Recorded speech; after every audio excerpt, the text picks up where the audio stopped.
Okay, so I'm sharing my screen. I hope I'm audible to everyone. Start करते हैं.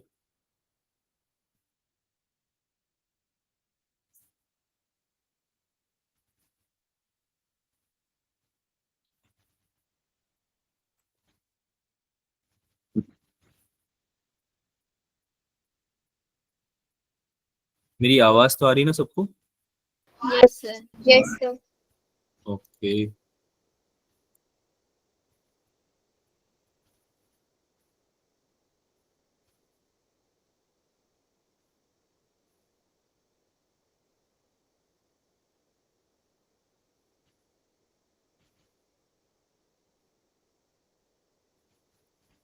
Is the screen visible बच्चों? Screen visible है क्या? Yes. Alright. Yes. चलो फिर start करते हैं. तो मैग्नेटिज्म आपने पढ़ा हुआ है सबने ना, एक एक बार बहुत अच्छे से एटलीस्ट, और इसका रिवीजन भी हमने किया हुआ है. तो first I want to know कि जो क्वेश्चंस आते हैं इस टॉपिक के, तो आप टैकल कर पाते हैं या फिर ये डिफिकल्ट लगता है आपको, आप नहीं कर पाते हैं सवाल में, या थ्योरी वाइज आपको समझ में नहीं आती चीजें? एक बार मुझे आइडिया दे दो थोड़ा सा, so that I will proceed accordingly. Sir हो जाता है. यस हो सर, जाता है क्वेश्चन हो जाते हैं. है ना? ये टॉपिक वैसा है वैसे कि ये आपको समझ में आ जाएगा, है ना बहुत डिफिकल्ट पड़ता नहीं. तो इम्पॉर्टेंट है तो इसको छोड़ना भी सही नहीं है. तो just for the sake of revising एक बार इसको पढ़ तो लेते हैं ना आज के लेक्चर में. और we will try to solve कुछ क्वेश्चंस जो कि नीट में हमें काफी फायदा करेंगे, जो कि अच्छे क्वेश्चंस हैं. They will try to solve these questions. चलो भाई स्टार्ट करते हैं. तो गिवन के ये आपने पढ़ा हुआ है बहुत अच्छे से चैप्टर में. थोड़ा सा I will try to summarise things, है ना, थोड़ा क्विकली. तो अगर किसी को कुछ समझ में नहीं आता तो पूछ लेना, ठीक है? क्योंकि मैं कंसिडर करके चल रहा हूँ कि आपने सबने एक बार तो पढ़ा हुआ है ये topic, right? Okay, so let's start. Magnetic effects of electric current. तो हमने इलेक्ट्रोस्टैटिक्स इलेक्ट्रोडायनामिक्स पढ़ी रखी है. हमने पढ़ा हुआ है कि चार्ज के साथ क्या क्या होता है. जब वो स्टैटिक रहता है, जब वो रेस्ट पे रहता है तो हम इलेक्ट्रोस्टैटिक्स पढ़ते हैं. जब वो मूव कर रहा होता है तो फिर हमने करंट इलेक्ट्रिसिटी में पढ़ा था कि चार्ज के साथ होता गया, जब वो मूव करता है तो वो करंट प्रोड्यूस करता है ना. फिर करंट अगर प्रोड्यूस कर रहा है तो किसी वायर में या किसी कंडक्टर में अगर करंट फ्लो हो रहा है तो उस करंट के फ्लो होने से एक मैग्नेटिक इफेक्ट क्रिएट होता है ना. जो हमको शायद किसी ने बताया था सबसे पहले. किसी को याद है उनका नाम? कौन थे वो जिन्होंने बताया? क्या बोल रहे हो, फिर से बोलो. इरम कुछ बोला आपने बच्चे? आइंस्टाइन ने किया था एक्सपेरिमेंट. हाँ वेरी गुड. ओस्टेड ने एक्सपेरिमेंट किया था. तो हुआ तो उनसे एक्सीडेंटली था, है ना. ये वाज बेसिकली चेकिंग, है ना. कुछ चीजें सर्किट उन्होंने ऑपरेशन में लगाए हुए थे, तो सर्किट में करंट ड्रॉ हो रहा था. तो उन्होंने देखा कि कंपास एकदम से डिफ्लेक्शन शो कर रहा है. कंपास की नीडल जो है वो around that circuit, in the influence of current obviously, वो कुछ डिफ्लेक्शन शो कर रही थी. तो from there he got the hint कि करंट एक मैग्नेटिक इफेक्ट प्रोड्यूस करता है. और उसके बेस पे ही जितनी भी थ्योरीज बनी, और उससे फिर कितना कुछ हमने बना लिया, इन्वेंशन किए हैं कितनी चीज़ों के, जो हमारे आज बहुत यूज आती हैं, ठीक है. वो सब हम थोड़ा बहुत जानते ही हैं. तो देखते हैं क्या क्या है इसमें, एक बार रिवाइज करते हैं इसको. सबसे पहले मैं बता दूं आपको कि मैं केवल इंपॉर्टेंट टॉपिक्स ले रहा हूँ, एज इन समरी में भी. बिल्कुल स्टार्टिंग से नहीं है सब चीजें. जिनकी जरूरत है वही चीजें हैं, जिन पे क्वेश्चंस बन सकते हैं वही चीजें. आपको डिटेल में अगर पढ़ना है, मैं पहले ही बता चुका हूँ, तो आप मॉड्यूल को रेफर कर सकते हो. अगर आपको ऐसा लगता है कि ये नोट्स आपको हेल्प नहीं कर रहे हैं, या इनमें जो भी लिखा हुआ है वो आपको समझ में नहीं आ रहा है क्लास लेने के बाद भी, तो you should consult notes from the lecture, जो अवंती लाइव पे है ही सही, तुम्हारे पास होंगे भी सही, आपके पास जो भी रिसोर्स शीट है उसमें, है ना. या फिर आप मॉड्यूल से भी देख सकते हो, ठीक है. चलो भाई स्टार्ट करते हैं. सो बायट सावर्ट्स लॉ में क्या पढ़ा था हम लोगों ने?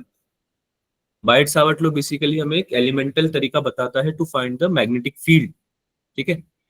मैग्नेटिक फील्ड और उसकी डायरेक्शन पता हो जाती है हमें बायट सावर्ट लॉ से. और ये बेसिकली सबसे बेसिक तरीका है बहुत सारे चीजों में निकालने का मैग्नेटिक फील्ड का, है ना. सबसे एलिमेंटल तरीका है. तो इसकी हेल्प से ही हम डिराइव करते हैं काफी सारे फॉर्मूलाज, है ना, in various objects, various conductors, magnetic field निकाल पाते हैं, है ना, बिकॉज ऑफ बाइट-सावर्ट्स लॉ। तो ये सबको पता है बाइट-सावर्ट लॉ कैसे निकालते हैं भाई। कोई एक एलिमेंट ले लेते हैं जिसका लेंथ होता है dl और जिसमें करंट फ्लो कर रहा होता है I। लेट्स से वायर है, करंट कंडक्टिंग वायर, है ना, और इसमें करंट फ्लो कर रहा है I।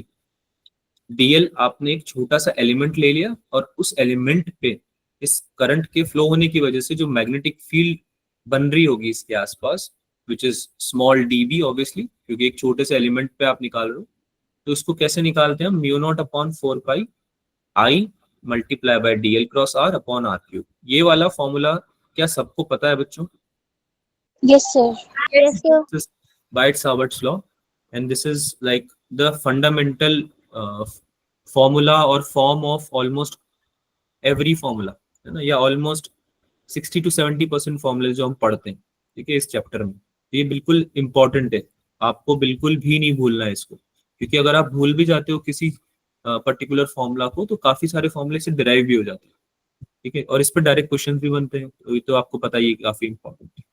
तो डायरेक्शन कैसे पता करते हैं इसमें, डायरेक्शन कैसे पता करते हैं हम इसमें? अरे डीबी का फॉर्मूला तो हो गया, डीबी तो निकाल लिया, लेकिन डीबी की डायरेक्शन क्या है? डीबी यानी मैग्नेटिक फील्ड, उसकी डायरेक्शन कैसे निकालेंगे? नहीं पता किसी को? आवाज आ रही है मेरी सभी को? Am I audible? Yes, sir. बेटा भूल गए हम तरीका? आप डीएल क्रॉस आर का जो डायरेक्शन निकालोगे वही तो होगा मैग्नेटिक फील्ड का डायरेक्शन, है ना। डीएल वेक्टर जो है उसका जब आप क्रॉस करोगे आर के साथ में, या आप right hand thumb rule use करोगे, है ना, वायर को होल्ड किया, थंब को रखा करंट की डायरेक्शन में, और जिस डायरेक्शन में आपकी कर्ल या फिंगर्स मूव करेंगी, है ना, वो जहाँ पे घूमेंगी फिंगर्स वो बता देगा आपको डायरेक्शन। तो अगर हम करंट को ऐसे होल्ड, करंट की डायरेक्शन में थंब करते हैं और वायर को होल्ड करते हैं, ऐसे अंदर की तरफ जाती है हमारी कर्ल, है ना, हमारी फिंगर्स अंदर की तरफ जाती है, तो क्या बताता है कि इनटू द प्लेन होगी आपकी मैग्नेटिक फील्ड। क्या ये बात समझ में आती है सबको? Yes, sir. Yes, sir. Also अगर आप क्रॉस प्रोडक्ट भी निकालना जानते हो तो भी आप निकाल सकते हो। डीएल वेक्टर ऐसे है, डीएल वेक्टर आपका ऐसे होगा, है ना, along the direction of current ले लेते हैं हम कन्वीनियंस के लिए हमारी, कि डीएल वेक्टर अगर आप लोगे इस छोटी सी लेंथ डीएल का, तो वो ऐसे इस डायरेक्शन में होगा, और इसका क्रॉस प्रोडक्ट लेना है आर के साथ में। तो आर वो पॉइंट है जहाँ पे मैग्नेटिक फील्ड निकालना है आप। तो लेट्स से कि ये कोई आर पॉइंट है, ये जहाँ पे इसका पोजीशन वेक्टर क्या है, आर वेक्टर, ये पॉइंट है आपका, ठीक है। तो इस पॉइंट पे निकालने के लिए क्या करेंगे, डीएल वेक्टर की डायरेक्शन में थंब रखेंगे, क्रॉस प्रोडक्ट ऐसे निकालते हैं, और आर वेक्टर या आर जो पोजीशन वेक्टर है उसकी डायरेक्शन में आपके फिंगर्स को हम क्या करेंगे, पॉइंट करेंगे। तो आप ऐसे भी देख सकते हो कि आपका जो पाम है वो जिधर की तरफ पॉइंट आउट कर रहा है, जो कि यहाँ पे क्या है, इनटू द प्लेन, अंदर की तरफ कर रहा है ना, वो आपकी क्या हो जाती है, मैग्नेटिक फील्ड की डायरेक्शन। ये समझ में आता है सबको? Yes, Yes. sir. ठीक है। So this is like the most basic thing of this chapter. इसमें म्यू नॉट होता है परमिबिलिटी ऑफ फ्री स्पेस, जिसका वैल्यू आपको याद रखना है 4 पाई इंटू 10⁻⁷ और इसमें आपको इसका यूनिट भी याद रखना है, ठीक है। क्या होता है ये टी एम पर ए, क्या होता है इसका मतलब?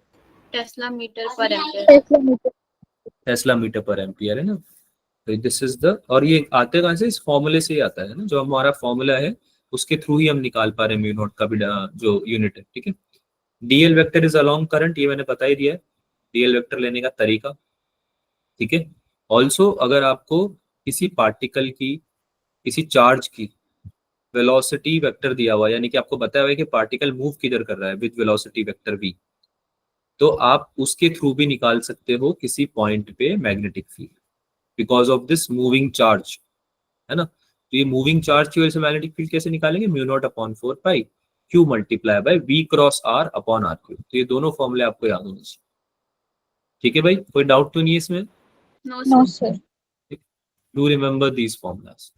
अब आ जाते हैं हम डायरेक्टली अलग अलग केसेस में जो मैग्नेटिक फील्ड निकाली जाती है उस चीज पे जिस पे हमारे क्वेश्चंस भी बनते हैं। तो सबसे पहले वायर की बात कर लेते हैं। कोई स्ट्रेट वायर है ना, करंट कैरिंग ऑब्वियसली, उसमें मैग्नेटिक फील्ड निकाल। तो एक दो तरह के हो सकते हैं, फाइनाइट और infinite.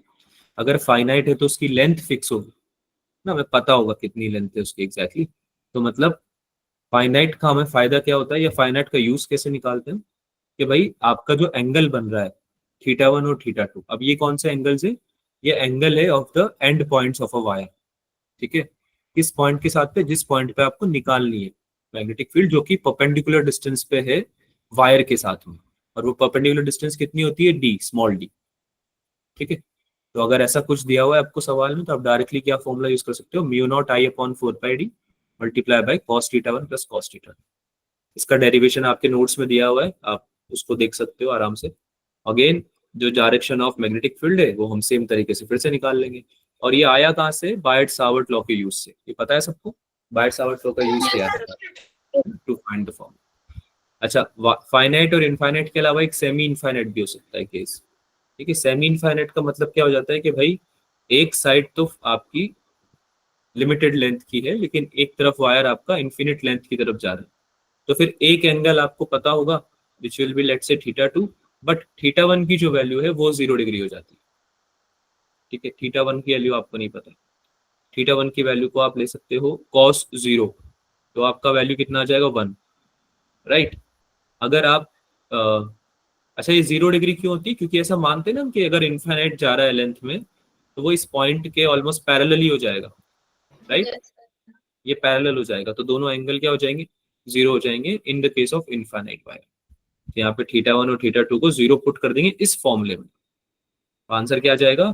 Mu naught I upon 2π। तो इन्फिनिट वायर के क्वेश्चन ज्यादा बनते हैं, क्योंकि नीट को भी पता है कि आपको अगर बहुत कैलकुलेटिव सवाल दे दिया उन्होंने, तो आप पूरा अटेम्प्ट पेपर नहीं कर पाओगे। तो वो भी ट्राई करता है कि आपको बहुत ज्यादा कैलकुलेशन नहीं दे वो। ऑब्वियसली कुछ क्वेश्चंस में हो सकती है, लेकिन अधिकतर क्वेश्चंस ऐसे होते हैं जिसमें कैलकुलेशन बहुत ज्यादा नहीं होगी। तो फिर इनफाइनाइट वायर एक चॉइस बन जाती है एग्जामिनर की पेपर बनाते हुए कि भाई इसमें फॉर्मूले में वैल्यूज कम है, मतलब सीधे θ1 θ2 0 है, तो सीधे आप इस फॉर्मूले को यूज कर सकते हो। आगे चलें बच्चों, ठीक है। ये जो स्मॉल डी परपेंडिकुलर डिस्टेंस है, ये बात पता है ना सबको? Yes, sir. ठीक है। B due to current carrying circular wire. अभी स्ट्रेट वायर को तुमने मोड़ के अगर सर्कुलर बना दे, है ना, तो क्या होगा? तो लेट्स से के एन तो है नंबर ऑफ टर्न्स और आर है उसका radius of that circular wire. तो आप सर्कुलर वायर में जो करंट फ्लो हो रहा है उसकी वजह से जो मैग्नेटिक फील्ड प्रोड्यूस हो रही है, उसको आप तीन जगह पे निकाल सकते हो। एक तो आप निकाल सकते हो अलोंग द एक्सिस, जो एक्सिस पास कर रहा है सर्कल से। एक सेंटर पे आप निकाल सकते हो, और एक सेंटर पे भी निकाल सकते हो due to arc also, not just circle की वजह से, बट एक करंट कैरिंग आर्क की वजह से भी निकल सकते हैं। ठीक है, तो तीनों को डिस्कस कर लेते हैं। अगर पूरा सर्कुलर वायर है तो फॉर्मूला बन जाएगा mu not I R square N upon 2 into R square plus X square की पावर 3/2। इसमें एन को आप 1 भी ले सकते हो अगर केवल एक ही टर्न है तो, ठीक है। नंबर ऑफ टर्न्स केवल 1 ही है अगर, तो डायरेक्टली यहाँ पे mu naught I R square बन जाएगा। Do remember this formula again. हमने ये वाला डिस्टेंस लिया, ये वाला डिस्टेंस तो आर था, रेडियस थी आपकी, और ये एक्स था, तो ये कितना हो जाएगा? Under root R square plus X square. Yes, sir. Sir. ठीक है, तो यही हमने ज्योमेट्री सॉरी ट्रिग्नोमेट्री का इस्तेमाल करके हमने ये फॉर्मूला डिराइव किया है। बायट सावर्ट लॉ के सारे डेरिवेशन हैं, इनको आप डेरिवेशन को आपको देखना है तो आप पढ़ सकते हो, अदरवाइज ये फॉर्मूला अगर आपको याद है तो आप डेरिवेशन स्किप भी कर सकते हो, ठीक है। सेंटर पे इस सेम फॉर्मूले में अगर हम x की वैल्यू 0 डाल दें, है ना, x की वैल्यू अगर आप 0 पुट कर दोगे तो आपका फॉर्मूला आ जाएगा magnetic field due to current carrying wire at centre का, which will be mu not I upon 2r। और ये बहुत इंपॉर्टेंट फॉर्मूला है, आपने यूज भी किया होगा कई जगह पे, right right, Yes, sir. Yes, है ना। sir. Then comes one of the most important formula इस वाले स्लाइड का, at centre due to arc. अब कोई आर्क है जो कि थीटा एंगल बना रही है सेंटर के साथ में, तो अगर वो आर्क बन रहा है किसी करंट कैरिंग वायर से, तो उसकी वजह से जो मैग्नेटिक फील्ड आएगा सेंटर पे, वो निकालने का तरीका होता है mu not I upon 2r multiply by theta upon 2π। तो अब इसी फॉर्मूले को यूज करके आपको क्वेश्चन अलग अलग केसेस में पूछता है वैल्यू सेंटर पे ना। जैसे कि आपको पूछ लेता है कि सेमी सर्कल बना दिया उसने ना, तो सेमी सर्कल आर्क या सेमी सर्कल वायर की वजह से सेंटर पे कितना आएगा, तो फिर हम क्या करेंगे भाई, थीटा की जगह क्या रख देंगे, पाई पाई रख देंगे। ये समझ में आता है सबको कैसे यूज कर सकते हैं इस फॉर्मूला को, है ना, sir. Yes. अलग अलग जगह पे। Yes, तो ये sir. क्वेश्चन पूछता भी है सवाल में, है ना, तो ये याद रखेंगे फॉर्मूला। आगे चलते हैं, अब बात करते हैं सोलेनॉइड और टॉरॉइड की, ये भी काफी इंपॉर्टेंट है। तो अगर सोलेनॉइड, अच्छा सोलेनॉइड और टॉरॉइड क्या होता है पता है ना सबको, दिखता कैसा है और होता क्या है ना, इस तरह का दिखता है कुछ सोलेनॉइड, राइट। तो अगर सोलेनॉइड का नंबर ऑफ टर्न्स पर यूनिट लेंथ दे रखा है स्मॉल एन की वैल्यू, अगर let's say N number of turns और इसका सोलेनॉइड का लेंथ है वो एल है, तो अगर आपको एन अपॉन एल की वैल्यू दे रखी है स्मॉल एन की, तो आप डायरेक्टली लिख सकते हो magnetic field due to the solenoid will be mu nought N I. ठीक है, अगर आइडियल सोलेनॉइड है तो आप अकॉर्डिंगली ये वाला फॉर्मूला लगा सकते हो। अच्छा, ये सब तब होगा जब एल बहुत बड़ा होगा आर से, that was what be the case of ideal solenoid. सबसे ज्यादा सोलेनॉइड के केस में मैग्नेटिक फील्ड कहाँ एग्जिस्ट करती है, जल्दी से बताओ। सबसे ज्यादा कहाँ मैग्नेटिक फील्ड होगी सोलेनॉइड के केस में, क्या वो इनसाइड द सोलेनॉइड होगी या आउटसाइड द सोलेनॉइड होगी, Inside. Inside. Inside, Inside. है ना, अंदर की तरफ जो मैग्नेटिक फील्ड स्ट्रेंथ होती है, मैग्नेटिक फील्ड इंटेंसिटी या मैग्नेटिक फील्ड स्ट्रेंथ की बात करते हैं ना जब, तो अंदर की तरफ ज्यादा होती है और बाहर की तरफ कम होती है। Is that clear? Yes, sir. Yes, sir. ठीक है, आगे चलते हैं। टॉरॉइड, अब इसी सोलेनॉइड को तुमने घुमा दिया, बिल्कुल ऐसे समझ लो कि एक स्ट्रेट वायर था, उसको तुमने टर्न करके और क्या कर दिया, सर्कुलर बना दिया इसी वायर को टर्न करके। तो इसी तरह से अगर आप सोलेनॉइड को टर्न करके घुमा के सर्कुलर शेप दे देते हो तो वो टॉरॉइड की तरह काम करता है, राइट। जिसका कि सेंटर से रेडियस होगा आर, और दोनों चीजें सेम नहीं है, ये अंडरस्टैंडिंग की बात है। यहाँ पे आपका अगर रेडियस की जिक्र हो गया अगर कुछ, तो इसका जो इनर सर्कल्स बन रहे हैं ना, ये इसकी वजह से हो। यहाँ पे टॉरॉइड जो है वो घुमाने के बाद सेंटर से जो इसका आउटर आउटर मोस्ट जो सर्कुलर सॉरी आउटर मोस्ट जो सरकमफेरेंस है, उससे जो डिस्टेंस है सेंटर का वो होता है कैपिटल आर। ठीक है, जो तो आपको दिया भी हुआ होगा। ठीक है, और Yes, sir. स्मॉल आर होता है इसका अंदर वाला सर्कल, जो छोटे छोटे टर्न्स हैं, टर्न्स का जो रेडियस होता है वो होता है स्मॉल आर। ठीक है, तो अगर अगर आपका जो कैपिटल आर है वो अगर बहुत बड़ा है स्मॉल आर से, तो आप ये फॉर्मूला यूज कर सकते हो direct, mu nought N upon 2 pi R into I. और इसमें एन क्या है, नंबर ऑफ टर्न्स, कितने टर्न्स का आपका सोलेनॉइड है वो है कैपिटल एन। ठीक है, तो ये दोनों फॉर्मूले याद रखने, म्यू नॉट एन आई वाला भी और mu nought N upon 2 pi R into I वाला भी। ठीक है भाई, Yes. आगे चलें। Yes, अब sir. बात करते हैं ampere circular law. Biot Savart law के बाद जो सबसे इंपॉर्टेंट है, या उसके साथ ही मान लो उतना इंपॉर्टेंट, वो है ampere circular law. Ampere circular law हमें कहीं ना कहीं देखने को मिलता है कि ये एनालॉगस है एक ऐसे लॉ से जो आप ऑलरेडी पढ़ चुके हो। क्या नाम है उसका? Gauss law. Gauss law. Gauss law क्या बताता है बच्चों, क्या फॉर्मूला होता है गॉस लॉ का? Phi is equals to charge enclosed upon epsilon naught. Phi equals to Q upon epsilon naught नहीं बोलेंगे Gauss law, this is not Gauss law, it's a derivative form, मैंने बताया। Equals theta. Sir, integral of E dot gas is equals to Q enclosed upon epsilon naught. हाँ, this is the formula that you need to use to describe the Gauss law, right? This is the way of representing the Gauss law. तो same तरीके से हमारा जो ampere circular law होता है वो क्या बोल देता है कि जो आपके करंट कैरिंग वायर्स हैं या करंट कैरिंग कंडक्टर्स हैं, उनको आप अगर लूप में ले लो किसी एक, तो उस लूप में आप यूज कर सकते हो ये वाला फॉर्मूला या ये law to find out the magnetic field. ठीक है, अब आपको जो एम्पियर सर्कुलर लगाना है वो बिल्कुल गॉस लॉ की तरह कहाँ लगाना है, जो एनक्लोज्ड करंट है उनके लिए, है ना, एम्पियर लूप के अंदर जो करंट है उसके लिए। तो I1 I2 I3 इन सब का आपको क्या लेना है, क्या लेना है भाई, Sum. समेशन लेना है ना, आपको समेशन लेना है स्केलर क्वांटिटी की तरफ, राइट, यानी कि डायरेक्शन के साथ। I1 और I2 का सेम डायरेक्शन है तो उनको ऐड कर देंगे, और I3 का अगर अलग डायरेक्शन है तो उसको सब्ट्रैक्ट कर देंगे, यानी कि सर्कुलर क्या करना, सॉरी स्केलर क्या लेना है, सम करना है, ठीक है। एक Yes. सेकंड रुकना बच्चों, just give me a second, I will be back.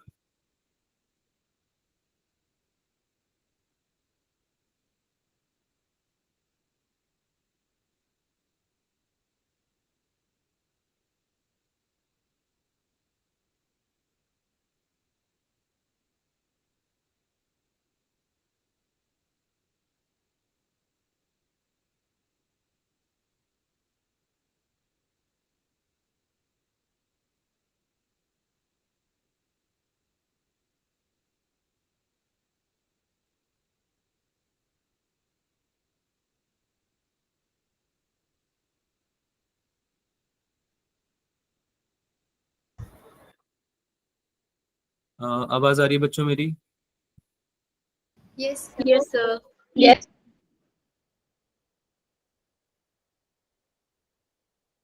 ठीक है, चलो भाई, तो ये समझ में आया सबको? Yes, साइक्लिक इंटीग्रेशन लेना है आपको, cyclic integration of B dot D L is equals to mu mu naught into I one plus I two minus I three. अब ये जो डीएल वेक्टर होगा ये क्या होगा, जो आपका एम्पियर लूप है उसमें एक एलिमेंट है डीएल। क्या ये बात समझ में आती है सबको? जो आपका एम्पियर लूप है ना उसमें आपका डीएल वेक्टर है, ठीक है। अच्छा, इसमें कुछ इंपॉर्टेंट चीजें रिवाइज कर लेते हैं, जैसे कि आउटवर्ड आई हम पॉजिटिव ले लेते हैं just for sign convention. Sign convention समझते हैं ना सब लोग? Yes, sir. Yes, ठीक है। sir. आउटवर्ड करंट यानी बाहर की तरफ, आउट ऑफ द प्लेन जो निकल रहा है ना, वो हमारा क्या हो जाएगा, वो हो जाएगा हमारा पॉजिटिव। और अगर अंदर की तरफ करंट जा रहा है तो उसको क्या बोल देंगे हम, सिंपली Negative. नेगेटिव, ठीक है। तो ये बात आपको समझ में आनी चाहिए। इसके अलावा अगर only I enclose by amperes loop is considered, ये तो आपको पता ही है। तो इसमें अगर I4 और I5 की बात करेंगे तो इनकी वजह से भी मैग्नेटिक फील्ड एग्जिस्ट तो करेगी, राइट। सेम कॉन्सेप्ट जो हम गॉस लॉ में भी यूज करते थे, I4 और I5 की वजह से मैग्नेटिक फील्ड तो एग्जिस्ट करती है, लेकिन हम उसको इसमें काउंट नहीं करेंगे जब हम एम्पियर सर्कुलर लॉ यूज करेंगे। समझ में आई बात? Yes, sir. Yes, Yes, sir. sir. Sir. And B is, तो B is due to all the current, but जो मैग्नेटिक फ्लक्स होगा वो केवल अंदर वाले करंट्स की वजह से होगा। ये बात क्लियर है सबको? Yes, sir. Yes, sir. ठीक है, आगे चलते हैं। Force on cube moving in B. अगर कोई चार्ज पार्टिकल, अब तुमने एस्टेब्लिश तो कर दिया कि करंट फ्लो कराओ, मैग्नेटिक फील्ड को आप जनरेट कर सकते हो, मैग्नेटिक फील्ड एग्जिस्ट कर सकती है अगर करंट फ्लो हो रहा है उसकी वजह से। व्हाट इफ के अगर एग्जिस्टिंग मैग्नेटिक फील्ड में हम किसी चार्ज को ले आए, ठीक है, एक नई चीज करें, तो उस चार्ज का क्या होगा?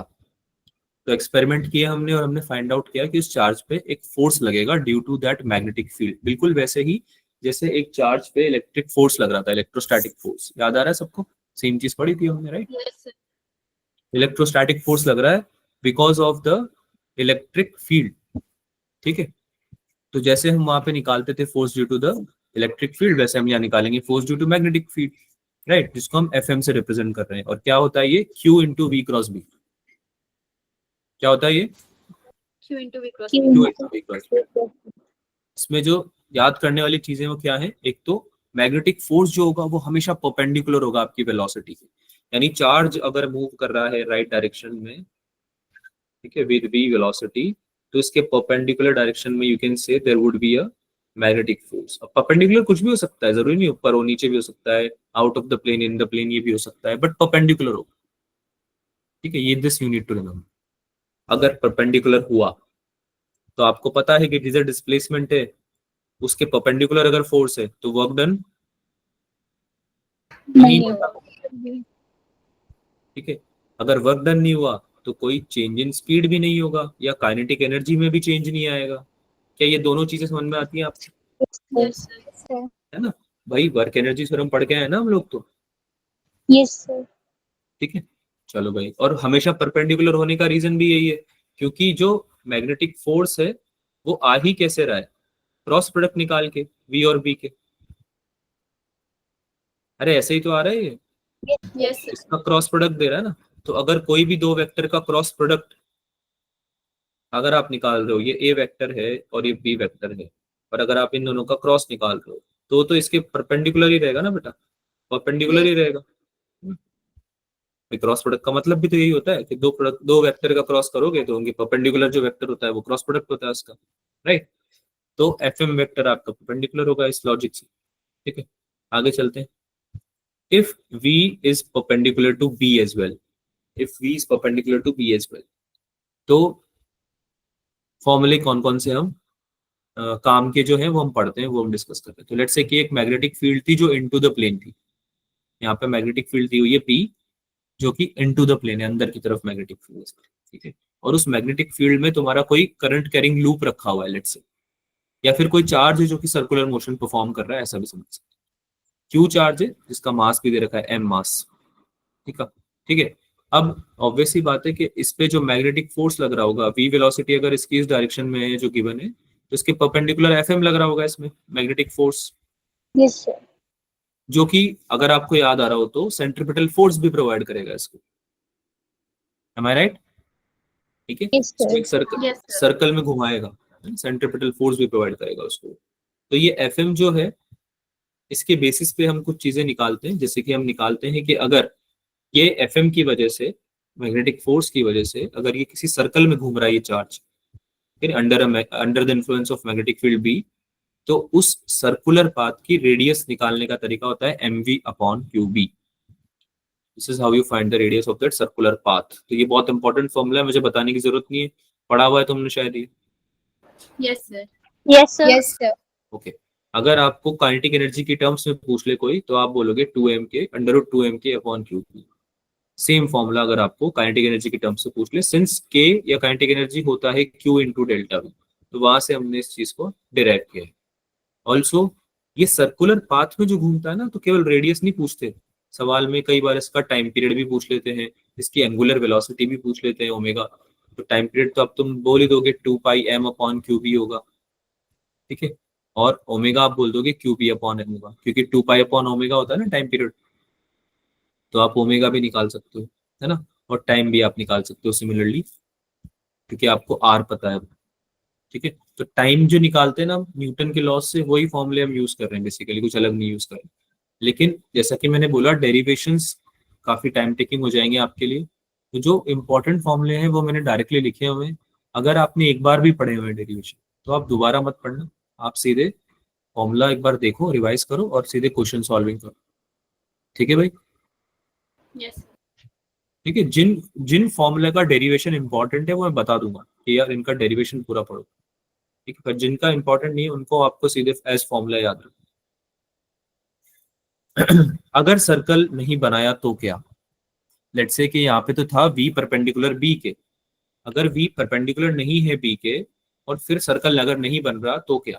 तो अगर सर्कल नहीं बनेगा तो फिर आपका जो आर्क होगा या फिर जिस पाथ पे आपका चार्ज मूव कर रहा होगा, उसका अगर आप कुछ कंप्लीट सर्कल नहीं बनता है, नॉट सर्कल, कंप्लीट सर्कल नहीं बनता है, तो जो आपका सर्कुलर पाथ है आधा अधूरा जितना भी है, उसका जो भी रेडियस होगा, उस कर्वेचर का जो भी रेडियस होगा, वो आपका इस पूरे डिस्टेंस से टी, अगर आपका पूरा टी डिस्टेंस में है ना मैग्नेटिक फील्ड, अगर टी थिकनेस में है, उससे कम होगा। तो आप ये फॉर्मूला यूज कर सकते हो पाई एम अपॉन क्यू बी। अब इसका स्पेसिफिकली बहुत ज्यादा एप्लीकेशन नहीं आता, इस मेंशन कर दिया है एक स्पेशल केस की तरह मैंने, लेकिन इसके कोई बहुत ज्यादा यूजेज नहीं है। आपका अधिकतर सवाल इसी पे बनेगा, इस वाली स्लाइड पे, लेकिन एक बार रीड करके चले जाना, ठीक है। सिमिलरली एक और हमने ले लिया है केस जिसमें आपका मैग्नेटिक फील्ड तो दे रखा है, ठीक है, और आपका पार्टिकल मूव कर रहा है बट नॉट टेंजेंशियल, आपकी वेलोसिटी अगर है उसकी अलोंग द पाथ ही, तो उस केस में आपका टाइम पीरियड हो जाएगा 2 pi m upon Q B into theta upon 2 pi.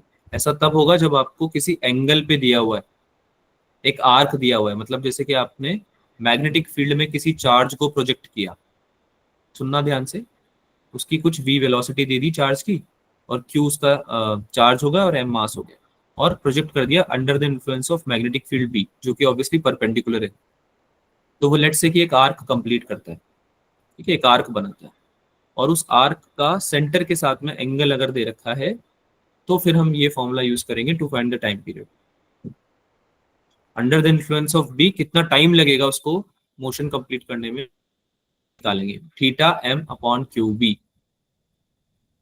This applies only when the angle is given. ठीक है भाई, Yes. Yes. ठीक है। स्पेशल केसेस है, नॉट दैट इम्पोर्टेंट, बट आपको अगर सवाल आ जाता है तो आपको पता होना चाहिए कैसे हैंडल करना है, इसलिए दिए। बात करते हैं अगर एंगल ऑफ डेविएशन की, यानी कि अगर under the influence of magnetic field जिसकी थिकनेस टी दे रखी है, अगर आपका डेविएट हो जाता आउट हो जाता है अगर आपका पार्टिकल, तो आप एंगल जिस पे उसका डाइवर्जन हुआ है, डेविएशन हुआ है, एंगल ऑफ डेविएशन पूछते हैं कभी सवाल में, तो वो कैसे निकालोगे? तो उसका फॉर्मूला होता है sine inverse Q B T upon M B. सारी चीजें आपको पता होनी चाहिए क्या क्या होती है। Q is the charge on particle, B is the magnetic field जिसके इन्फ्लुएंस में हो रहा है आपका motion, T is the thickness of magnetic field, M is the mass of charge particle, और वी उसकी स्पीड होगी जो आपको गिवन होगी। ठीक है, ये हमने बेसिक ट्रिग्नोमेट्री लगाई है, इसमें और कुछ नहीं। Sine theta equals to T by R perpendicular upon hypotenuse, ये हमने यूज किया है। पर ये वो केस है जब आपका आर टी से बड़ा हो जाए। ठीक है, जिस सर्कुलर पाथ या सर्कुलर आर्क पे वो मूव कर रहा है, उस सर्कुलर पाथ का जो रेडियस है वो बड़ा हो जाए आपकी मैग्नेटिक फील्ड की थिकनेस से, तब ये फॉर्मूला यूज होगा, तब आपका डेविएशन होगा एंगल में। ठीक है, ये दो चीजें याद रखना, एक तो यहाँ पे आर लेस देन टी है, छोटे छोटे केसेस हैं दो, एक आर ग्रेटर देन टी है, ये दोनों चीजें याद रखना। अगेन जैसा कि मैंने बताया बहुत इंपॉर्टेंट नहीं है, एक स्पेशल केस है, बट अगर सवाल इस पे आ जाता है तो आपको टैकल करने में हेल्प मिलेगी। अगला पॉइंट पे चलते हैं, V at an angle theta to B. अगर आपका V किसी एंगल पे दिया हुआ है मैग्नेटिक फील्ड के साथ, अभी किसी एंगल पे नहीं दे रखा था, नोटिस किया ये चीज, अभी तक परपेंडिकुलर चल रहा था, Yes, sir. V velocity perpendicular चल रही थी। अब तुम्हें बोल दिया कि लेट्स से कि मैग्नेटिक फील्ड ऐसे जा रही है, पैरेलल मैग्नेटिक फील्ड है, मैग्नेटिक फील्ड लाइंस, और इसके साथ पार्टिकल तुम्हारा जो मोशन कर रहा है किसी एंगल पे मोशन कर रहा है, लेट्स से ये V वेलोसिटी है जो कि थीटा एंगल पे V के साथ, उसके दो कंपोनेंट्स होंगे, एक तो along the magnetic field V cos theta हो जाएगा और perpendicular to the magnetic field V sin theta हो जाएगा। ये सही है, ये सही है। अब हमने पढ़ा था, याद है कि अगर V परपेंडिकुलर होता है B के, तो वो एक सर्कुलर पाथ में मूव करना चाहता है। Is this understandable? याद आ रहा है सबको? अभी थोड़ी देर पहले पढ़ा था Yes. Yes, ना, sir. सर्कुलर पाथ में मूव करेगा V, अगर परपेंडिकुलर है B के, तो यहाँ लिखा हुआ है। तो सेम केस ये होगा कि जो V परपेंडिकुलर B के है वो कौन सा V है? V sin theta. कौन सा है कंपोनेंट जो परपेंडिकुलर है? V V sin sin theta. Theta. तो इसकी वजह से जो सर्कुलर पाथ में घूमेगा आपका पार्टिकल, उसका रेडियस होना चाहिए आपका mv sin theta upon Q. I hope कि सबको समझ में आता है। Yes. टी हो जाएगा 2 pi m upon Q B. ठीक है, और अगर आप ये कंसिडर करके चलो कि अगर v sin थीटा वाली जो वेलोसिटी है वो अगर नहीं, उसको मतलब आप कंसिडर नहीं करो, और आप सोच इस चीज को समझते हुए चलो कि v वेलोसिटी जो किसी थीटा एंगल पे थी, उसी डायरेक्शन में आपका पार्टिकल चल रहा है, तो फिर आपको ये पता होना चाहिए कि वो सर्कुलर पाथ में नहीं चलेगा। सर्कुलर पाथ में चलने का कंडीशन सबको समझ में आ गया है ना, कि v परपेंडिकुलर है Yes, b sir. के, है ना। तो अगर हम v को कंसिडर करते हुए चले या v cos थीटा वाला कंपोनेंट कंसिडर करते हुए चले, तो इसकी वजह से एक हेलिकल पाथ बनता है। अगर हम ये बात हमेशा याद रखना, if v is perpendicular to b then circular path, if v is inclined at an angle b at an angle theta with b, तो हेलिकल पाथ बनता है। हेलिक्स ऐसा कुछ होता है, हेलिक्स देखा है कभी, सुना है कभी हेलिक्स के बारे में? ठीक है, तो Yes, sir. You don't need to study helix बहुत ज्यादा डीप में, ऐसा कुछ जरूरी नहीं, बट तुमको एक पता होना चाहिए कि पाथ होते हैं अलग अलग, है ना। पैराबोलिक होता है, जैसे हाइपरबोलिक होता है, इलिप्टिकल पाथ होता है, सर्कुलर पाथ होता है, वैसे हेलिकल पाथ भी होता है, ऐसे ऐसे ऐसे होता है हेलिक्स। ठीक है, सोलेनोइड जैसे थोड़ा बहुत समझ सकते हो आप, थोड़ा बहुत वैसा ही। तो फिर उसका एक पिच होता है, यानी कि एक टर्न का दूसरे टर्न के बीच का डिस्टेंस कितना होगा, पिच बोलते हैं उसको। तो वो सवाल पूछ लेता है कि कितना होगा पिच हेलिकल पाथ। तो उसको कैसे निकालेंगे? v cos थीटा, यानी cos कंपोनेंट निकालो आपकी स्पीड का, वेलोसिटी का, और उसको मल्टीप्लाई कर दो टाइम पीरियड से, कितना टाइम पीरियड लग रहा है, कितना टाइम लग रहा है टर्न कंप्लीट करने में। तो v cos theta into t, that is the value of pitch. ठीक है भाई, Yes, sir. एक स्पेशल केस ले लेते हैं जिसपे सवाल बनते हैं। जब E आपका परपेंडिकुलर हो जाए B के और वो परपेंडिकुलर हो जाए वेलोसिटी के। ई क्या होगा यहाँ पे? Electric field. ई क्या है? Electric. Electric. इलेक्ट्रिक फील्ड, है ना। तो हमने पढ़ा भी था ये कि चार्ज में जो पोलराइजेशन होता है उसकी वजह से एक इलेक्ट्रोस्टैटिक फोर्स डेवलप होने लगता है कंडक्टर में। याद है, पढ़ा था हमने कि जब मैग्नेटिक फील्ड लग रहा है किसी चार्ज पे, कोई चार्ज है, मान लो इलेक्ट्रॉन है, तुम्हारे कंडक्टर के अंदर इलेक्ट्रॉन तो फ्लो कर ही रहे हैं, है ना, करंट बन रहा है अगर, तो करंट एग्जिस्ट करता है तो लेट्स से कि आपके चार्ज के ऊपर कोई इलेक्ट्रोस्टैटिक फोर्स लग रहा है ना, और मैग्नेटिक फोर्स तो लग ही रहा है, और इलेक्ट्रिक फील्ड जो आ रही है आपकी, ठीक है, इलेक्ट्रिक फील्ड जो आ रही है उस चार्ज की वजह से वो आ रही है, मतलब इलेक्ट्रिक फील्ड जो आ रही है वो है ई, और वो परपेंडिकुलर है आपके मैग्नेटिक फील्ड। लेट्स से कि ये इलेक्ट्रिक फील्ड है नीचे डाउनवर्ड्स, एक कंडक्टर है जिसमें कि नीचे की तरफ मैग्नेटिक फील्ड लग रही है किसी चार्ज पे, और मैग्नेटिक फील्ड जो है वो इनसाइड द पेज है। तो क्या ये दोनों परपेंडिकुलर होंगे, हाँ या ना? Yes, Yes, sir. समझ में आ रहा है सबको? एक चीज अंदर है और एक चीज नीचे है प्लेन में, तो ये परपेंडिकुलर ही तो है, देखो yes, दिख रहा है sir. सबको, परपेंडिकुलर तो है ना। Yes, sir. तो ई और बी है परपेंडिकुलर। ऑल्सो आपका जो चार्ज है या जो कंडक्टर है, लेट से वो मोशन कर रहा है राइट साइड में, तो वो भी परपेंडिकुलर हो जाएगा बोथ ई के भी और बी के भी, है ना। Yes, sir. अगर ऐसा केस बनती इन दिस सिचुएशन, जो पॉसिबिलिटी है कि आपका जो चार्ज है वो मूव करेगा बिना डेविएट हुए, जो कंडीशन है ना ये, वो इस चीज की है कि आपका चार्ज बिना डेविएट हुए मूव कर जाएगा। जैसे ऊपर देखा ना हमने कि हमारा पार्टिकल डेविएट हो जा रहा है ना, पार्टिकल में डेविएशन आ जा रहा है, वो यहाँ पे नहीं आया। और इस केस को सॉल्व करने का तरीका क्या होता है कि आपको ये पता होना चाहिए कि मैग्नेटिक फोर्स तो ऊपर की तरफ लगेगा, वी क्रॉस बी से निकाल ही लेंगे हम, V cross B, V cross B, समझ में आ रहा है सबको? V Yes, sir. Cross B, है ना। और सिंस इलेक्ट्रिक फील्ड नीचे की तरफ है, तो आपका इलेक्ट्रोस्टैटिक फोर्स जो लग रहा है एफ ई, उसके अपोजिट लग रहा है एफ एम के, तो आप इन दोनों को बैलेंस आउट कर सकते हैं। क्यों? क्योंकि हमारा जो कंडक्टर है वो राइट साइड में मूव कर रहा है, ना कि ऊपर की तरफ। हमने पढ़ा हुआ है कि अगर एफ नेट जीरो होगा तभी आपका मोशन जीरो होगा जिस डायरेक्शन में, अगर एफ एक्स जीरो है तो मतलब एक्स डायरेक्शन में किसी पार्टिकल का मोशन नहीं हो रहा है, अगर एफ वाई जीरो है तो इसका मतलब वाई डायरेक्शन में किसी पार्टिकल का मोशन नहीं हो रहा। तो अगर एफ ई एफ एफ के बराबर होगा तो यानी वर्टिकली नहीं मूव कर रहा कंडक्टर, जो कि कर भी नहीं रहा है ना। हमारी कंडीशन ये है कि वी वेलोसिटी से इस डायरेक्शन में मूवमेंट हो रही है कंडक्टर में। क्या ये बात समझ में आती है सबको? Yes, sir. ठीक है। Yes, तो sir. चार्ज के ऊपर भी हम यही मान के चल रहे हैं कि चार्ज अनडेविएटेड आगे जा रहा है राइट साइड में, अगर तो फिर F E should be equal to F M, forces balance रहेंगे यहाँ पे दोनों, कंडीशन है आपकी। तो एफ ई आपको पता है ये क्यू ई होता है इलेक्ट्रोस्टैटिक फोर्स, और एफ एम होता है क्यू वी बी, है ना। दोनों को इक्वल किया तो यहाँ से वेलोसिटी सीधे आ जाएगी ई अपॉन बी, यानी कि electric field upon magnetic field, that will be the value of your velocity. ठीक है भाई, ये याद रहेगा, बहुत इंपॉर्टेंट फॉर्मूला ये, है ना। Yes, sir. कैसे आया ये भी बता दिया मैंने आपको, याद रखना है इसको। आगे बात करते हैं फोर्स। जो फोर्स इतनी देर से हम बात कर रहे हैं उसके बारे में बात कर लेते हैं अब, कि वो कैसे निकाल सकते हैं हम किसी करंट कैरिंग कंडक्टर में जो कि किसी यूनिफॉर्म मैग्नेटिक फील्ड में रखा हो। अगेन यूनिफॉर्म मैग्नेटिक फील्ड, अगर मैग्नेटिक फील्ड वेरी करती है, वेरिएबल होती है, तो इंटीग्रेशन का यूज करते हैं, पढ़ा हुआ है तुम लोगों ने, है ना। यूनिफॉर्म मैग्नेटिक फील्ड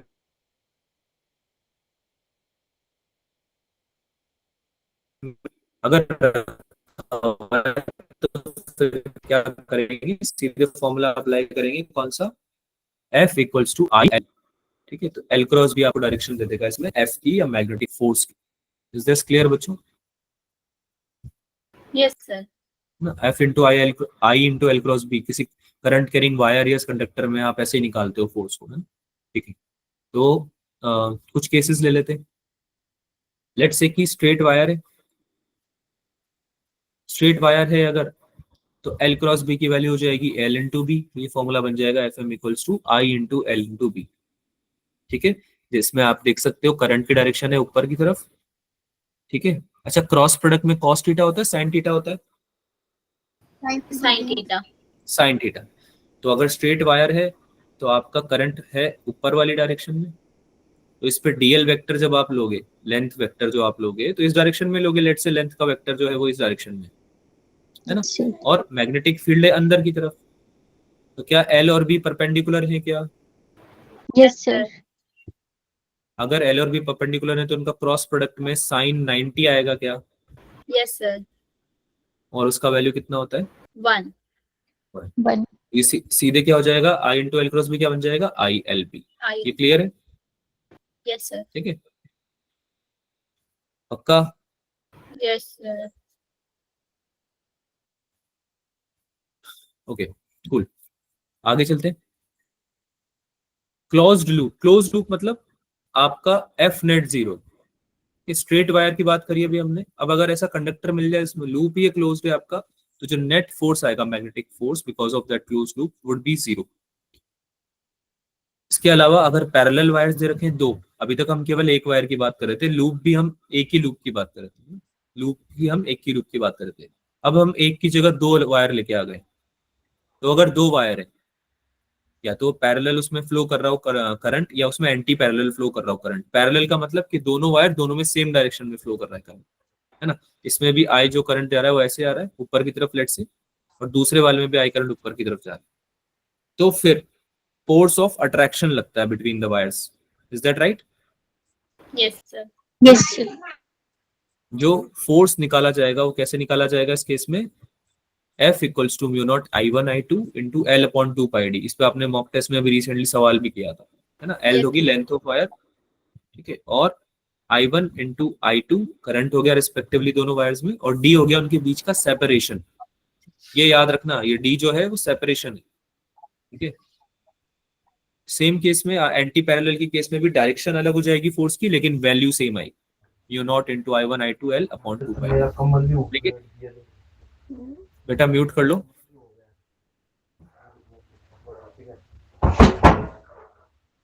रानी म्यूट कर लो बेटा।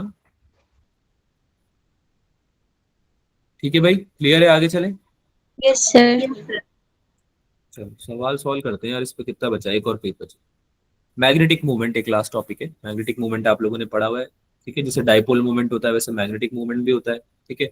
ऑब्वियसली अगर आप किसी करंट कैरिंग वायर में, किसी करंट कैरिंग कंडक्टर में निकालना चाहते हो मैग्नेटिक मूवमेंट, तो आप कैसे निकालोगे, एन इंटू आई ए। इसमें ए क्या है, area of this particular loop, loop का एरिया है, और एन क्या है, number of turns, I is the current flowing in this particular loop. अब ये जनरली परपेंडिकुलर आता है आपके, ठीक है। राइट हैंड थंब रूल से आप निकाल ही लोगे। मैग्नेटिक मूवमेंट की किससे निकालेंगे हम direction, Right hand thumb rule. Right hand thumb rule से, ठीक है। अच्छा एक बात बताओ, मैग्नेटिक मूवमेंट होता क्या है, what is the definition of magnetic movement? M into L. बेटा कोई तुमसे डेफिनेशन पूछेगा तुम फॉर्मूला बता दोगे क्या? मतलब ऐसे सिग्निफिकेंस क्या है उसका, मैग्नेटिक मूवमेंट पढ़ क्यों रहे हैं हम, मैग्नेटिक मूवमेंट या मैग्नेटिक डाइपोल मूवमेंट पढ़ क्यों रहे हैं हम? मैग्नेटिक मूवमेंट बेसिकली हमें ये बताता है कि मैग्नेटिक फील्ड में कितना टॉर्क एक्सपीरियंस कर रहा है, ठीक है, कोई भी कंडक्टर। बोलो मेरे साथ बोलो, मैग्नेटिक मूवमेंट क्या बताता है हमें, कि कितना टॉर्क एक्सपीरियंस कर रहा है कोई conductor in in the presence of magnetic field, right? Yes, sir. बोलो भाई, ठीक है।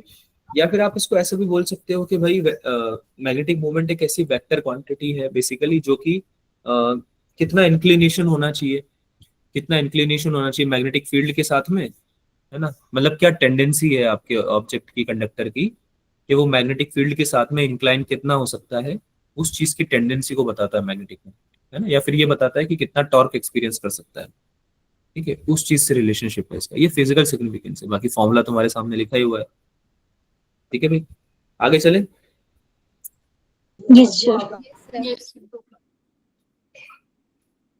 ठीक है, अच्छा torque on loop in B, अगर एक लूप है और वो किसी बी मैग्नेटिक फील्ड में रखा हुआ है, तो उस पर टॉर्क कितना लगेगा भाई, M cross.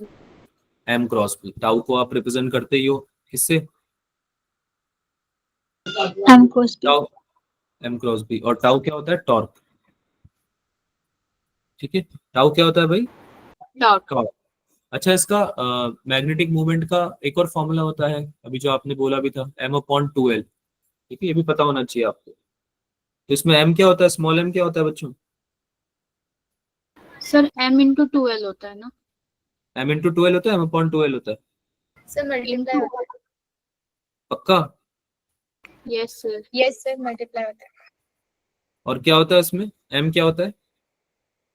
Sir, strength होती है pole Strength. की. Pole strength. Yes, sir. Yes, sir.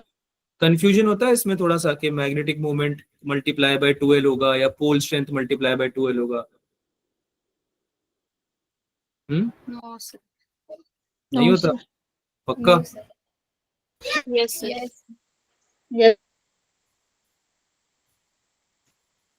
पढ़ना है इसको एक और बार, एक और बार पढ़ना है इसको, रिवाइज करो कि इसमें m क्या है, स्मॉल m क्या है, और कौन सा m यूज होगा, कैपिटल M यूज होगा या स्मॉल m यूज होगा.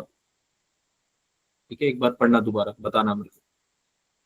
Capital M is the magnetic moment, small m is the pole strength. Pole strength के बारे में मैंने तुमसे पहले भी डिस्कस किया है, बोलो नहीं किया क्या? मैंने Yes, किया sir. ही नहीं किया है. और बताया भी था क्या होता है, बताया था ना क्या होता है. अरे आवाज आ रही है मेरी? Yes, sir. हाँ, तो पता होना चाहिए, फिर आप लोग भूल क्यों रहे हो चीजें. चलो कोई ना, पढ़ना दोबारा, बताना मुझे. इसका यूजेज पढ़ लेते हैं पहले. Potential energy of loop in B. अगर कोई लूप है जो कि बी मैग्नेटिक फील्ड में रखा हुआ है, उसकी पोटेंशियल एनर्जी कैसे कैलकुलेट करें. तो इस पे सवाल आते हैं काफी सारे, और ये मैंने करवा भी दिए अभी मॉक टेस्ट के प्रैक्टिस में कुछ. जो पोटेंशियल एनर्जी होती है, क्या क्या होती है वो, minus of m dot B.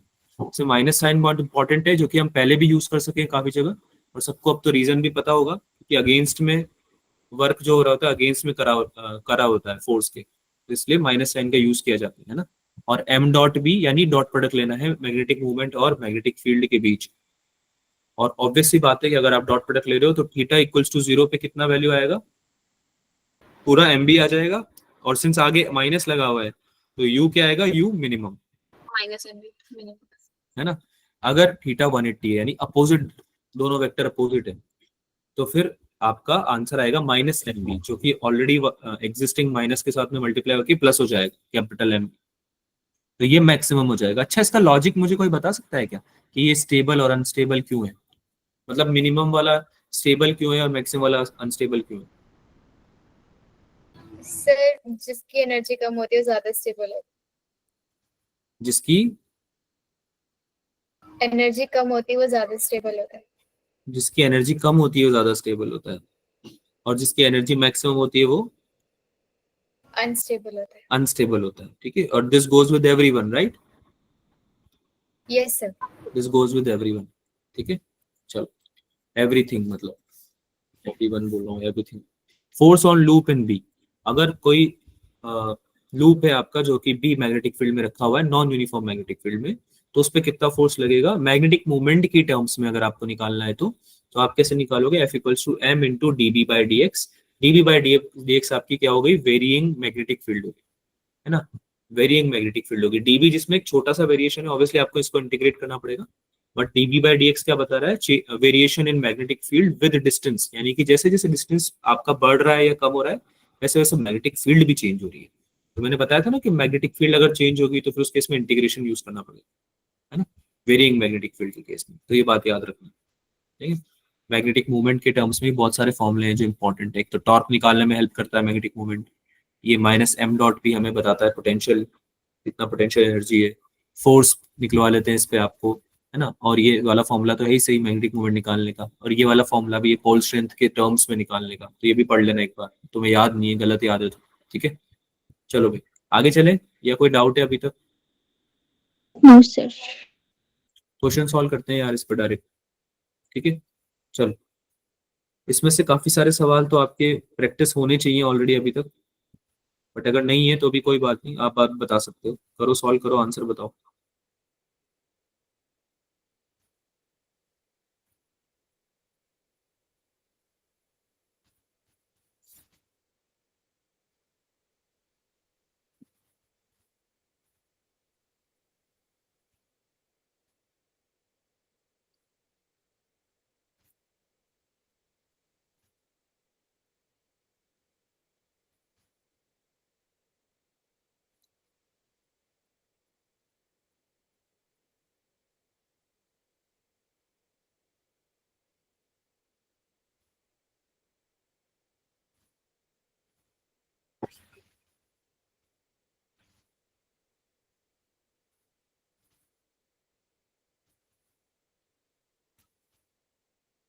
आया आंसर क्या?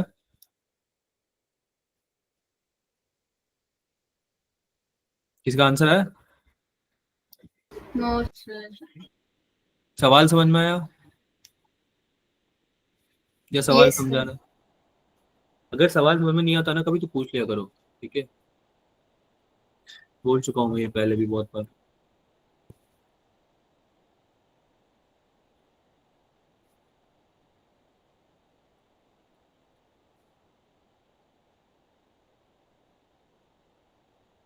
Amount of current flowing through the wire will be how much? तो भाई एक वायर है, long straight wire of length 2 metre, और उसका मास भी दे रखा है, हॉरिजॉन्टली सस्पेंडेड है अगर, ठीक है, यूनिफॉर्म हॉरिजॉन्टल मैग्नेटिक फील्ड में 0.7 टेस्ला की, तो कितना करंट फ्लो कर रहा होगा उस वायर में, ये बताना है आपको। आपको इसमें दो चीजें चाहिए, कौन कौन से फोर्सेस लग रहे हैं आपको देखना है एक तो, ठीक है? तो एक तो आपको दिखना चाहिए कि आप में करंट कैरिंग वायर है, तो कोई ना कोई मैग्नेटिक फील्ड लग रही है, तो मैग्नेटिक फील्ड लग रही है करंट कैरिंग वायर में, तो फिर मैग्नेटिक फोर्स भी एक्सपीरियंस करेगा वो वायर। अभी पढ़ा है हमने फॉर्मूला, याद आ रहा है? Yes, sir. क्या था फॉर्मूला? BIL। Yes, sir. और अगर वायर का कुछ मास है, अगर वायर का कुछ मास है और हॉरिजॉन्टली सस्पेंडेड है, ऐसे सस्पेंडेड है वायर, और उसका कुछ मास है, तो उसका कुछ mg वेट नीचे की तरफ भी तो होना चाहिए बेटा, ये भी तो फोर्स लगेगा।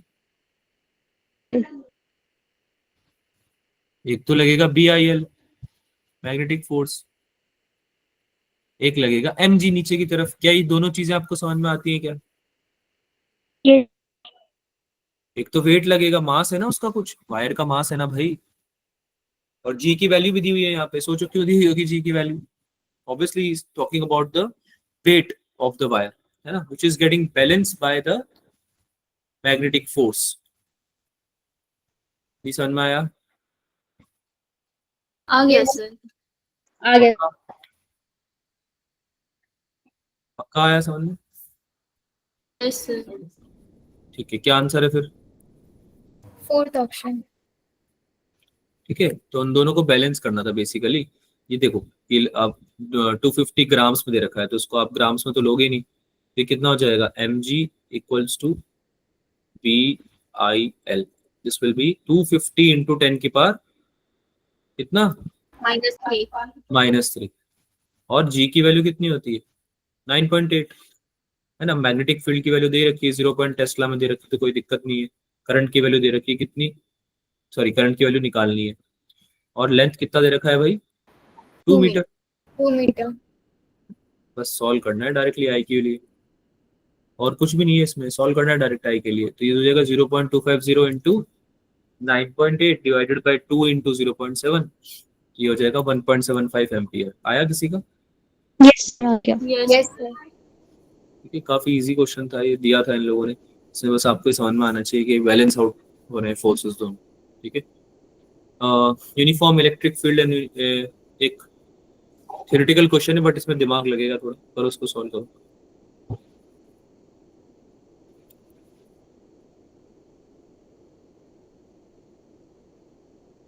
एक यूनिफॉर्म इलेक्ट्रिक फील्ड है, यूनिफॉर्म मैग्नेटिक फील्ड है, जो कि एक्ट कर रहे हैं सेम डायरेक्शन में।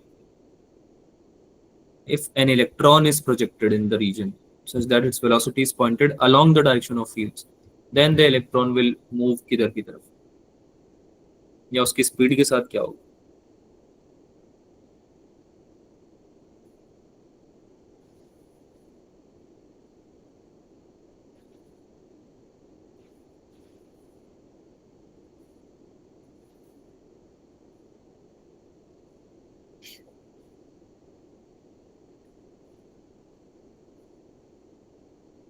क्या आंसर है भाई?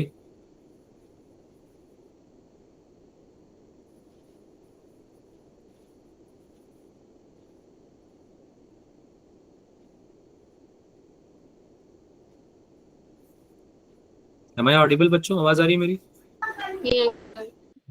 आंसर आंसर नहीं आया किसी का? No, sir. क्या बात कर रहे हो यार। चलो करते हैं, सॉल्व करते हैं, इसमें टाइम नहीं लगेगा, इतना इसमें टाइम मत दो। तुमको दे रखा है कि एक इलेक्ट्रिक फील्ड है, लेट्स से ये डायरेक्शन थी इलेक्ट्रिक फील्ड की, है ना।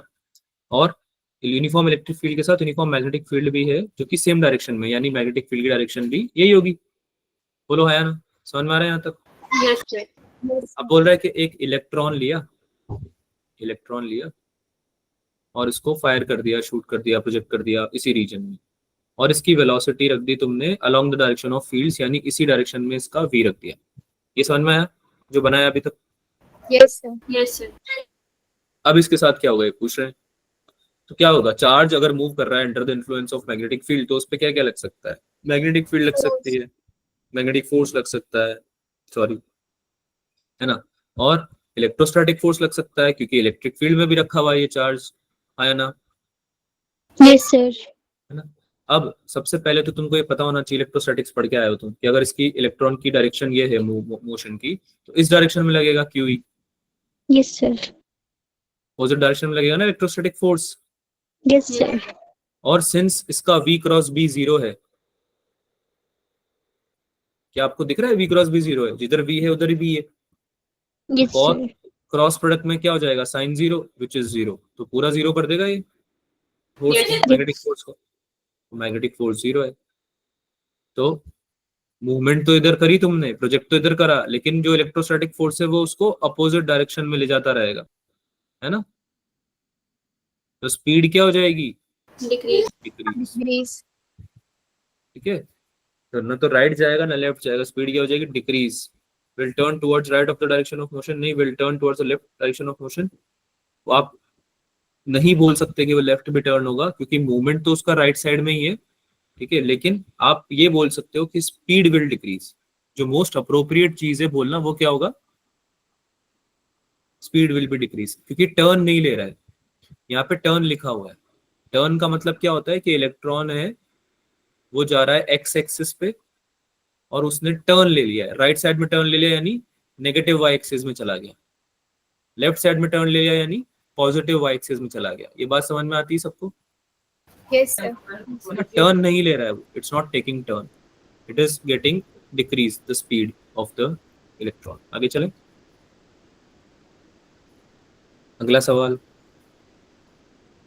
सोलेनॉइड का क्वेश्चन है, करिए सॉल्व।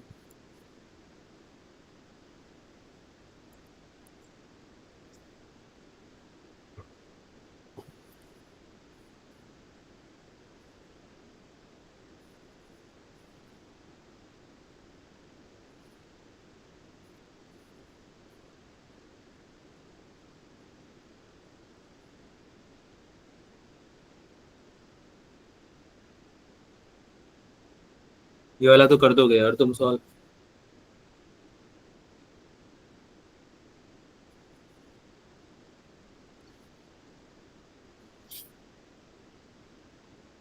जल्दी से करो, चैट में आंसर करो।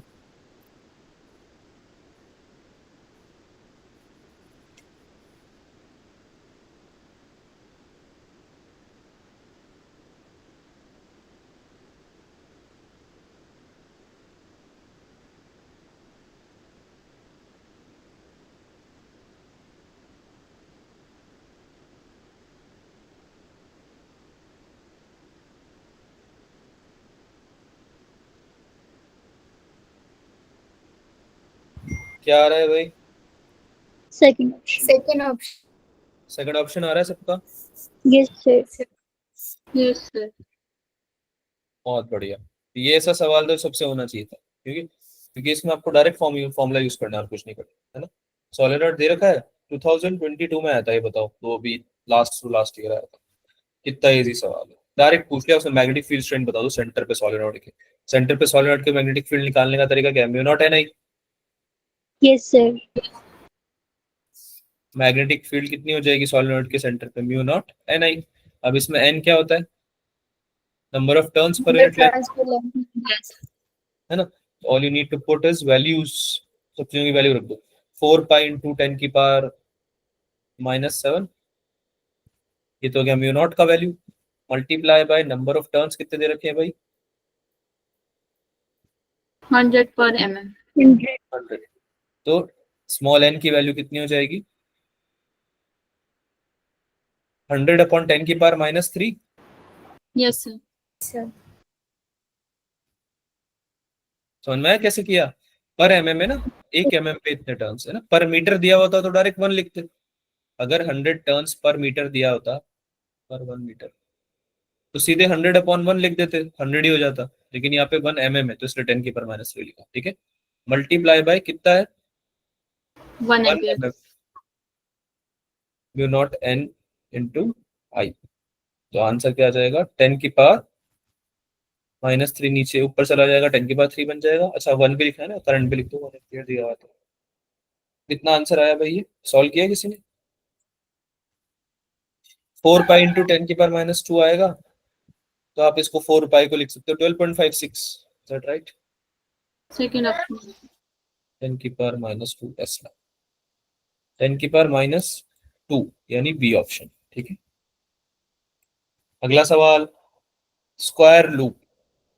अब एक लूप वाला क्वेश्चन भी करना पड़ेगा ना, चलो सॉल्व करो।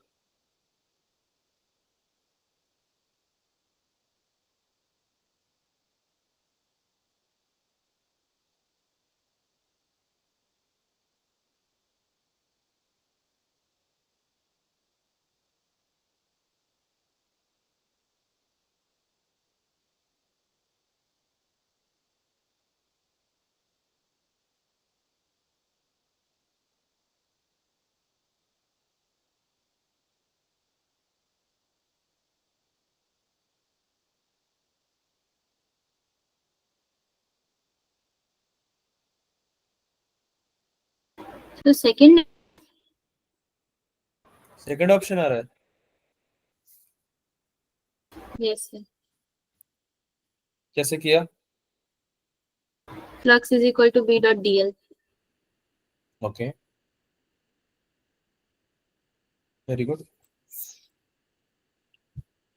आया बाकी बच्चों का भी? Yes, sir. फ्लक्स का यूनिट क्या होता है? Weber. Yes Yes, sir. sir. तो ये भी याद रखना है, ठीक है भाई। 1 मीटर का स्क्वायर दे रखा है, स्क्वायर दे रखा है 1 मीटर का, 1 मीटर लेंथ का। और तुमको क्या बोल रहा है कि magnetic flux through the loop निकाल के दे दो। अब वो आगे बोल रहा है plane of the loop is perpendicular to direction of magnetic field. जो प्लेन है लूप का वो परपेंडिकुलर है आपके मैग्नेटिक फील्ड के डायरेक्शन में, तो ये हमें हेल्प करेगा, है ना। कैसे हेल्प करेगा? क्योंकि मैग्नेटिक फ्लक्स क्या होता है? B dot A. Yes sir, B dot. Magnetic flux तो यही होता है ना, बी डॉट ए। और बी और ए का जो डायरेक्शन है, सिंस वो सेम है, बी और ए का डायरेक्शन सेम है या नहीं है? सेम है। कैसे पता चल रहा है मुझे ये?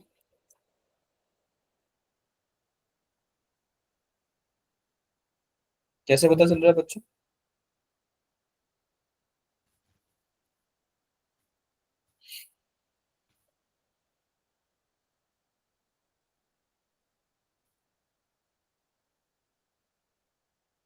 हम्म, अरे प्लेन है ना परपेंडिकुलर उसके, Yes, sir. तो प्लेन के तो परपेंडिकुलर होता है ना एरिया वेक्टर। Yes, sir. अगर मेरा ये प्लेन रखा हुआ है ऐसे, या पेपर रखा हुआ है ऐसे किसी प्लेन, और इसके परपेंडिकुलर है मैग्नेटिक फील्ड, लेट्स से ऐसे, तो जब इस प्लेन पे एरिया वेक्टर बनाऊंगा तो वो भी तो परपेंडिकुलर ही होगा इसके, तो होगी ना एरिया वेक्टर और मैग्नेटिक फील्ड की डायरेक्शन सेम। नहीं समझ में आया? Yes sir. Yes, Yes. sir. Yes sir. Now this will help me because I can directly write इतना b into a 0.5 into 1 square, flux क्या हो जाएगा? 0.5 which is magnetic field multiply by area का square which is, area क्या होता है? 1 into 1, square का area ही होता है 1। तो एरिया क्या हो गया? 1 multiply sorry equal to 0.5 paper. B option. Any doubts? कोई नो डाउट? सर। काफी इजी सवाल। ये वाला होमवर्क में ले, ये वाला होमवर्क नहीं मत लो यार, ये वाला सॉल्व करो, सॉल्व करो, ये वाला अच्छा क्वेश्चन। स्ट्रेट करंट कंडक्टर करेंगे है आपका carrying current I splits into 2 parts. 2 part में स्प्लिट होगा। एक तो I1 करंट जा रहा है ऐसे, और I2 करंट जा रहा है S। The radius of the circular loop is R। ये जो कंडक्टर है आपका, जो सर्कुलर लूप बना रहा है, उसका रेडियस है R। The total magnetic field at the centre P at the loop is. तो ये जो I करंट है और जो I2 करंट है, दोनों के कंट्रीब्यूशन की वजह से सेंटर पे कितनी मैग्नेटिक फील्ड आएगी आपको ये बताओ। निकालिए भाई। ये करंट इधर से आ रहा है बाय द वे, यहाँ पे आपको दिखना चाहिए करंट ऐसे आ रहा है, ठीक है। बताओ आंसर बताओ इसका।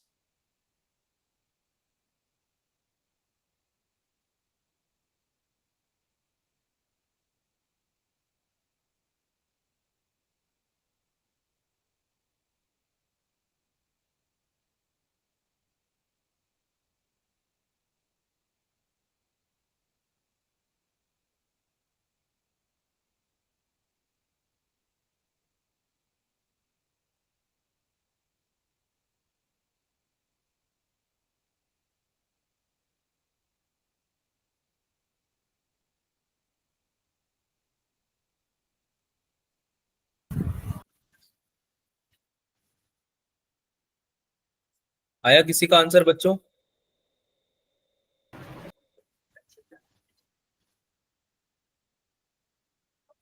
अच्छा, कुछ आइडिया लग रहा है कैसे होगा ये? सर Yes, आर्क वाला फॉर्मूला लगाना है जो आपने बताया था। हाँ, mu not I upon 2r into theta upon 2 pi. याद है एक आर्क वाला फॉर्मूला बताया था मैंने? Yes sir. Mu not I upon 2r into theta upon 2 pi. ठीक है, कोई भी आर्क है जो सबटेंड कर रही है थीटा एंगल सेंटर पे, तो सेंटर पे कैसे निकालोगे उसकी वजह से magnetic field? Mu not I upon 2r into theta upon 2 pi. लिख दो उसको मैं।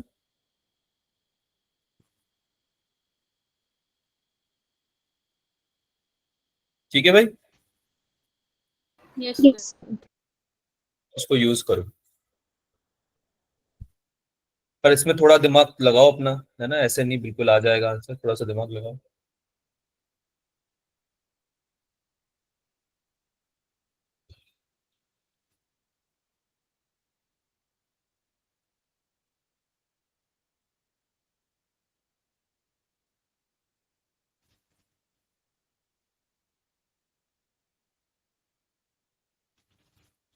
काफी लेंदी सवाल है ये, तो आई डोंट वांट कि आप पूरा आंसर मुझे दो, बट आप, आई जस्ट वांट कि आप इस पे थोड़ा टाइम स्पेंड करो ताकि आप एक कंक्लूजन पे पहुंच पाओ। एटलीस्ट आप मैग्नेटिक फील्ड तो लिख पाओ, टोटल मैग्नेटिक फील्ड जो होगी ना उसको तो लिख पाओ एटलीस्ट आप।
एम आई ऑडिबल बच्चों?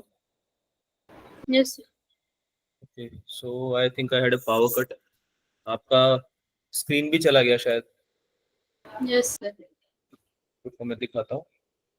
हाँ, अभी दिख रहा होगा। तो मुझे ये बताओ कि Yes, sir. मैग्नेटिक फील्ड लिख दी, I1 I2 की वजह से मैग्नेटिक फील्ड लिख दी है आपने सबने, या नहीं लिख पा रहे हो? एक बार बता दो मुझे। थीटा का समझ नहीं आ रहा। थीटा का समझ में नहीं आ रहा, कैसे यूज करना है? किसी को भी नहीं आ रहा है या किसी को आया है समझ में?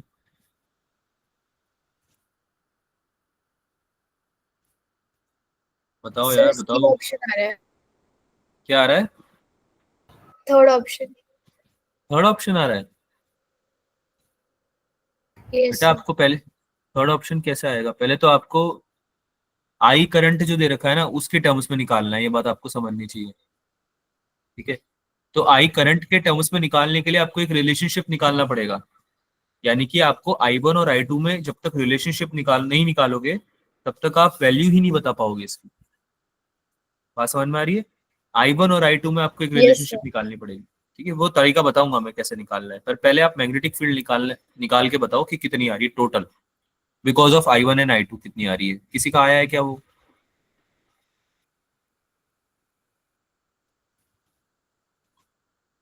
किसी का आया है टोटल? सर I1 की वजह से new not I pi upon में 2r आएगा, 2 पाई r, और I2 की वजह से 3 न्यू नॉट आई अपॉन में 2 पाई r, अपॉन में 4 भी होगा अपॉन में 4 पाई आर होगा। सर। नहीं, 2 वाला पहले से और 4 और तो 8 पाई r। एक काम करो, मुझे एंगल बता दो, एंगल कितना आ रहा है? थीटा इक्वल्स टू θ1 कितना आया है, θ2 कितना है, ये बता दो। सर थीटा पाई 1 कैसे पाई आ बाय रहा है? 2, सर पाई बाय 2 और θ2 3 पाई बाय 4। तो आप इसको 90 और 270 भी बोल सकते हो, ठीक है? Yes sir. क्योंकि डिग्रीज में ना आप लिख सकते हो, इट्स ओके, ठीक है? तो क्योंकि मैंने थीटा जो था डिग्री में ही एक्सप्रेस किया था वहां पे भी, फॉर्मूला में भी, अगर याद आ रहा हो तो, ठीक है? तो देखो समझो यार, थीटा तुमको एंगल समझा देता हूँ पहले में। क्या आपको ये दिख रहा है कि ये 90 डिग्री एंगल बना रहा है I2 वाला कर्व, यस सर। है ना? अब तुमको ये समझ में आना चाहिए कि वायर एंट्री कर रहा है यहाँ से, आगे गया, है ना, और डिस्ट्रीब्यूट हो गया। एक तो इस आर्क में गया, थोड़ा आर्क लग नहीं रहा, थोड़ा एडजस्ट करना मेरी ड्राइंग के साथ में। एक तो ऐसा गया और एक ऐसे गया, राइट? अब यहाँ जो करंट जा रहा है I1 और यहाँ से जो करंट जा रहा है I2, वो दोनों एक पॉइंट पे आके, यहाँ पे आके और ये यहाँ पे आके मिल जा रहे हैं, नहीं मिल जा रहे? Yes sir. ठीक है, तो थोड़ा सर्कुलर बनाने का ट्राई करते हैं।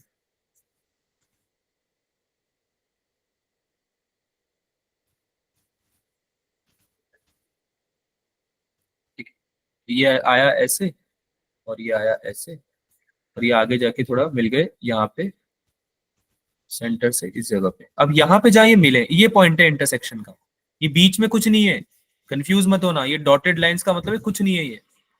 ये जो वायर है वो एक्चुअली यहाँ पे है, ये है वायर आपका, ठीक है? ये डॉटेड लाइंस तो केवल सेंटर दिखाने के लिए है, ठीक है? तो जिस पॉइंट पे बेटा ये मिले, उस पॉइंट पे करंट वापस रिटर्न हो गया, आई करंट, बोलो हाँ या ना? Yes sir. तो इससे हमें क्या ये नहीं पता चलता कि ये जो आपका सेकंड वाला है वायर वो यहाँ तक है, केवल ये वाला है केवल सेकंड वायर, मतलब सेकंड वाला जो आपका आर्क है वो ये है, और फर्स्ट वाला जो आपका आर्क है, फाइल ड्रॉइड बाय व्हाइट कलर, तो वो ये है। ये पूरा आपका फर्स्ट वाला आर्क है जहाँ पे I1 करंट फ्लो हो रहा है। Am I clear?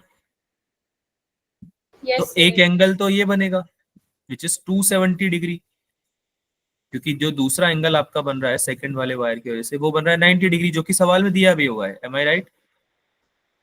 Yes sir. है ना? अब तो बस लिखना है ना बेटा, आपको वैल्यूज लिखनी है बस। पहले B1 की वैल्यू बता दो ड्यू टू I1। B1 कितना हो जाएगा? Mu naught I1 upon 2R into theta की जगह क्या रखूंगा, 270 अपॉन 2 पाई, 2 pi. है ना? और अगर मैं लिखना चाहूँ क्या, B2. B2, तो वो कितना हो जाएगा, mu naught I2 upon 2R into 90 upon 2। अब इन दोनों को ऐड करना है क्या टोटल निकालने के लिए सेंटर पे? Yes, sir. ठीक है, कोई डाउट इसमें अभी तक जो भी हमने किया उसमें? No, sir. सर। तो बी नेट क्या आ जाएगा एट सेंटर,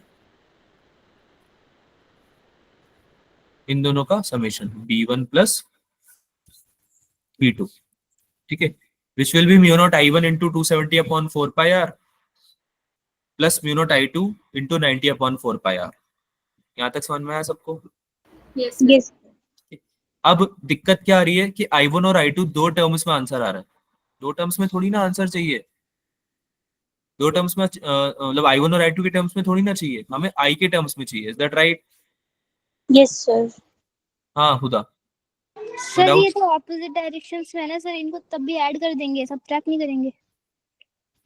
बेटा आपको जो निकालना है ना B1 और B2, जी सर। उसका रिजल्ट, हाँ वो आपको रिजल्टेंट निकालना है, ठीक है। तो ये जो एक्ट कर रहा है ना बी नेट, जो आपका बी नेट एक्ट कर रहा है वो अकॉर्डिंगली डायरेक्शन उसी हिसाब से आएगा।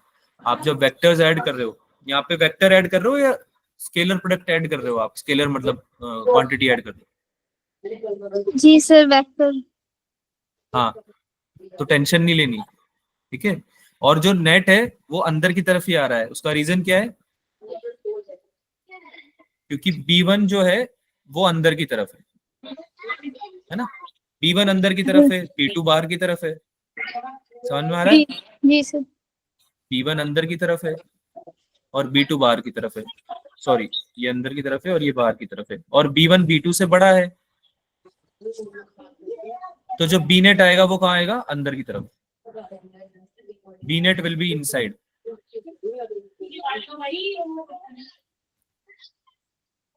ठीक है। जी सर। कुल रिजल्टेंट मैग्नेटिक फील्ड निकाल ली तुमने। अब आगे क्या, कैसे कन्वर्ट करें I1 I2 को I में, क्या कैसे उसका एक रिलेशनशिप निकाल पाए ताकि हम I के टर्म्स में आंसर दे पाए। तो यहाँ पे नीट में जब भी क्वेश्चन आया था तो अच्छा क्वेश्चन था, और ये काफी, क्योंकि समझना आपके लिए मुश्किल था कि अब अगला स्टेप क्या करें, ठीक है। तो तुम्हें डायरेक्शन भी पता चल गई, तुमने बी रिजल्टेंट भी निकाल दिया, सब निकाल दिया, तुम्हें ये भी पता चल गया कि नेट जो मैग्नेटिक फील्ड है वो अंदर की तरफ होने वाली है, इनसाइड होने वाली है, सर लेकिन एक आपको बार वैल्यू नहीं पता। डायरेक्शन दोबारा बता दो। बेटा डायरेक्शन बताऊंगा अभी, I have just written the formula, ठीक है, डू नॉट वरी, अभी सॉल्व करूंगा मैं इसको, I have just written the formula. आपका जो आपका जब वैल्यू पुट करोगे ना आप इसमें, तब आप सही वाला मतलब जो भी डायरेक्शन आएगा वही पुट करेंगे हम इसमें ना, म्यू नॉट अपॉन 4 पाई के साथ जब आप कॉमन लेके लिखोगे तो I2 वाले को आप लिखोगे 90 I2 और 270 I1 वाले को आप लिखोगे -270 I1, ठीक है। मैं यहीं पे लिख देता हूँ, तुम कंफ्यूज मत हो। लेट मी राइट यहीं पे ना, क्या बोला मैंने, mu naught upon 4 pi R तो कॉमन आ जाएगा, ये समझ में आ रहा है सबको? 4 पाई आर कैसे आया, ठीक है। And this will go 90 into I2 -270 into I1। अब कोई डाउट? No sir. अभी आया समझ में, ठीक है। तो Yes, ये तो बेटा एडिशन तो हम करेंगे सही, पर वेक्टर्स है ना तो वो नेगेटिवली ऐड हो जाएंगे, इस तरह से आप समझ सकते हैं, ठीक है।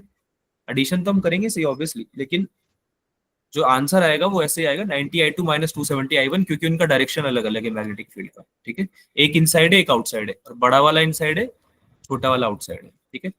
अब हम बात करते हैं मेन बात, जो कि हमारी है कि हम कैसे निकालें I1 और I2 को I में, या फिर हम I1 और I2 में रिलेशनशिप कैसे निकालें। अच्छा, इस बात से सब अग्री करते हैं कि सर अगर I1 और I2 के बीच में रिलेशनशिप आ गया तो हम डायरेक्टली वैल्यू पुट कर देंगे, एज इन I2 की जगह जितना भी I1 आ रहा है उतना रख देंगे और आंसर आ जाएगा, right.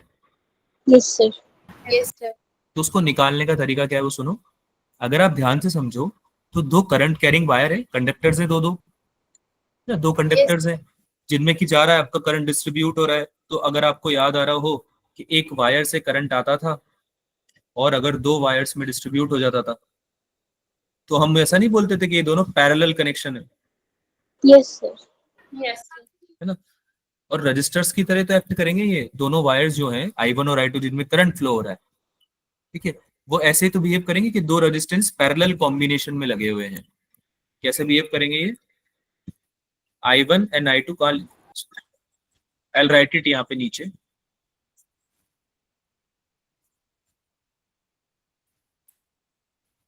I1 and I2 Jin conductors में है दे आर बिहेविंग एज कैसे, पैरेलल रेजिस्टेंसेस, ठीक है। तो इसको सॉल्व करने का तरीका क्या था, अगर आपको ये समझ में आ गया है कि ये पैरेलल में है तो आपको ये भी पता होना चाहिए कि दोनों में पोटेंशियल ड्रॉप सेम होगी, potential across them will be same, yes. है ना। So you can write this I1 R1, यहाँ नीचे लिख देता हूँ, I1 R1 equals to I2 R2। इसमें कोई डाउट किसी को? No sir. sir. ठीक है, अब अगर इतना समझ में आता है तो लाइफ बहुत इजी है, क्योंकि आपको ये बात पता होनी चाहिए कि R1 और R2 जो है अगर रेजिस्टेंसेस है दोनों सेगमेंट्स के, और सिंस आपका वायर भी यूनिफॉर्म है, तो जो रेजिस्टेंसेस का रेशियो होता है वो लेंथ के रेशियो के डायरेक्टली बराबर होता है, बाकी सब अगर सेम है तो। Am I right? Yes, sir. R1 upon R2 should be equal to L1 upon L2। अरे लेंथ के जो दो कंडक्टर्स हैं अगर दोनों पैरेलल में हैं, दो रेजिस्टेंसेस पैरेलल में हैं, तो जो रेजिस्टेंस का लेंथ है ना, जो आपके कंडक्टर का लेंथ है L1 अपॉन L2 अगर आप ले लेते हो, लेट्स से अज्यूम करते हो, तो रेजिस्टेंसेस का जो भी रेशियो होगा उसी रेशियो में आपकी लेंथ में भी वो भी वही रेशियो आपका लेंथ का भी होगा, आर्क का, है ना। आर्क का जो पूरा लेंथ है, अरे R equals to rho L by A, ये फॉर्मूला पढ़ा हुआ है ना सबने, Yes, sir. Yes. R equals to rho L by A। तो अगर हम रेजिस्टिविटी सेम, मटेरियल का सेम है तो रेजिस्टिविटी सेम होगी, एरिया ऑफ क्रॉस सेक्शन भी सेम ले रहे हैं हम, है ना। हमें ऐसा बोला तो है नहीं उसने कि area of cross section same नहीं है, तो आप अज्यूम कर सकते हो कि वो भी सेम है। तो आप बोल सकते हो कि लेंथ के रेशियो के डायरेक्ट होगा, बराबर होगा R1 अपॉन R2 रेजिस्टेंस का रेशियो, है ना। That's why I can write आपका सिंस लेंथ जो है आर्क का वो क्या होता है, रेडियस इनटू एंगल होता है। Yes, sir. Length of arc क्या होता है, R into theta. Yes, sir. तो ये रेशियो क्या बन जाएगा, इसको मैं अलग कलर से लिख देता हूँ, इससे लिखे, ग्रीन से लिख देते हैं, इस अलग, ठीक है। तो ये क्या बन जाएगा बच्चा, यहां से आपको पूरा आंसर आ जाएगा आपका। This will become L1 upon L2 is equals to radius, radius दोनों का सेम है Yes, sir. है ना, तो रेडियस मल्टीप्लाई बाय एंगल। अब एंगल कितना है फर्स्ट वाले का 270, Yes. और नीचे वाले का कितना है, रेडियस मल्टीप्लाई बाय 9। तो ये बात सबको समझ में आई कि जो रेजिस्टेंसेस के रेशियो है R1 अपॉन R2 वो है 270 अपॉन 90 के equal. Am I clear with this? Yes, sir. यहां से मेरा रेशियो आ गया R1 अपॉन R2 का 3/1, या फिर I1 अपॉन I2 उसका उल्टा हो जाता है तो वो हो जाएगा 1/3। तो I1 अपॉन I2 कितना आ गया, 1/3. 1/3। यहाँ पे लिख रहा हूं मैं, I1 अपॉन I2 इज 1/3। ठीक है, समझ में आया कैसे आया ये रेशियो? Yes, sir. बस तो फिर I1 3I1 equals to I2 है, और ये आपको रिप्लेस करना है। I2 की जगह रिप्लेस कर दो 3I1, किस फॉर्मूले में, इस फॉर्मूले, ये वाला फॉर्म, और आंसर आ जाएगा। ठीक है, क्योंकि वो कट जाएगा बेसिकली, दिख रहा है सबको, I2 की जगह 3 रखते हैं 270 I1 हो जाएगा ये, और 270 I1 ऑलरेडी है, तो ये दोनों माइनस होके क्या बन जाएंगे, 0। 0.